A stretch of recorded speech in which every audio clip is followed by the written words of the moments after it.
Assalamualaikum warahmatullah sa mga kapatid ko sa agama Islam at saka magandang araw po sa mga kapatid po namin na mga Christian.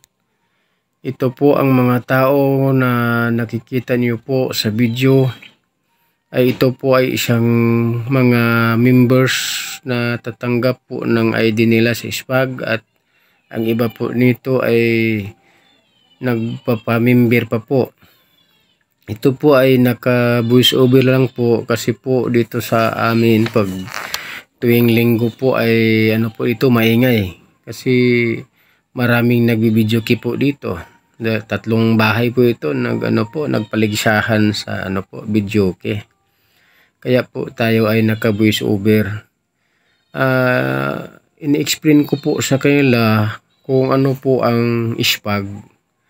Ang meaning ng ISPAG po ay Salam Police Advocacy Group po, ay ang utak po nito, ang nagbuo po nito, nakaisip po nito ay mismo president natin na si ex-president Gloria Macapagal Arroyo po sa sa kapanahunan niya po. At in-explain ko po sa kanila ano po ang vision at mission po sa ISPAG. Ano po ang vision mission po natin bilang member sa ISPAG ay ang pagtulong po sa gobyerno po. Yan po ang in-explain ko sa kanila at ipanliwanag ko sa kanila kung ano po ang ipinagbabawal sa ISPAG po. Kasi po doon sa vision and mission ay pagtulong sa gobyerno, kaya unang-una po ang pinagbawal po natin ay ang virus po sa Pilipinas. Unang-una po ay drugs. Yan po ay bawal po talaga yan. Kahit sino po, member ka man o hindi, kasi yan, masama po yan. Pangalawa po ay ang sugal. Bawal po ang pagsusugal po kasi po ay wala kang makukuha niyan na maganda. Kundi maghirap ka sobra po kasi tayo mahirap po tayo. Tatlo po ay ang pag-iinom po. Kasi ang taong lasing, ang taong nakainom ay po yan, matapang na po yan. At po yan, may marinig niya salita na hindi, kahit hindi po yan masasama para sa kanya. In short, wala na siyang magandang wala na siyang mabuting kaisipan. Kaya masungit na. Kaya iwasan po natin yan bilang member ng ISPAG para po wala po tayong problema po na darating. Yan po ang in-explain ko sa kanila na iwasan po natin ang problema at mag-recruit po kayo ng mga kakilala ninyo o mga relatives ninyo na gaya po ninyo na mga mabuting tao, kasi hindi po ako basta-basta tatanggap ng tao kahit sino. Pag di ko kabisado ang tao na nag-a-apply sa akin, di ko yan tinatanggap kasi gusto ko po mga mabuting tao ko po ang tatanggapin. At ito po yung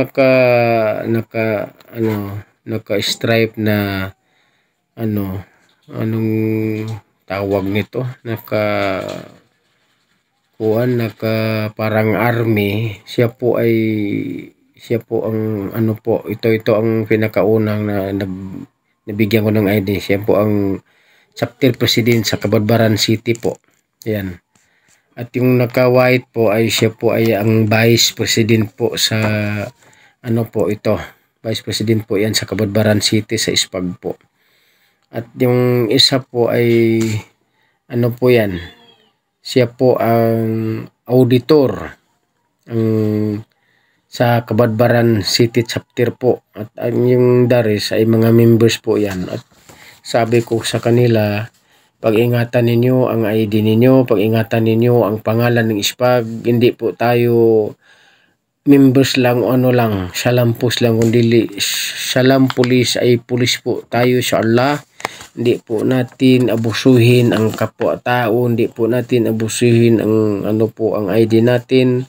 Ilagay po natin sa kaisipan po natin na isa po tayong Salam Police, isa po tayong pulis sa Allah, at pag tulungan po natin ang gobyerno po. Hindi po natin labagin kung ano po ang pinagbabawal sa gobyerno at ano po ang pinagbabawal sa Islam at ano po ang pinagbabawal sa ispag po. At malaki pong pasalamat ko sa mga kapatid ko na pumasok po sa ispag. Maraming salamat po at marami din mga Kristiyano na na member na po dito sa amin. Sa buong Pilipinas po, marami na pong mga members na po ng mga Kristiyano po. Hindi po ito para lang sa mga Muslim, kundi para po ito sa Muslim at Kristiyano na mga mabubuting tao po.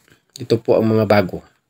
Tapos po, sabi ko sa kanila, may po tayo, monthly dues po tayo sa sa gusto lang. Pero ang walang gusto po, hindi po tayo mandatory. Kasi yan, ang 50 pesos po natin ibibili natin sa ibibili natin sa bigas at saka kang goods. Unang-una noong last week nakabigay po kami ng charity kahit maliit lang po doon kay Mr. Rudy Manong Baslot, Rudy Baslot sa lungsod ng Magallanes.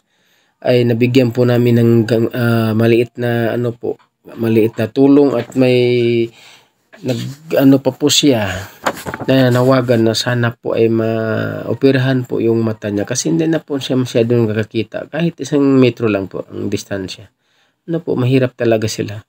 Kaya kawawa ko. Sino may gusto niya na may taos pusong may pusong mamon, kung baga ay sana po tutulungan, mabigyan ninyo ng tulong si Manong Rudy Baslot o lahat ng lahat ng ibibigay niyo sa akin po ay makarating po yan sa kanila. Promise po yan. At marami pong salamat po. Ito po ang sasabihin ko. Assalamualaikum warahmatullah. Alhamdulillah po ay lalaganap ang Islam sa pamagitan ng ispag po. Masya Allah, alhamdulillah.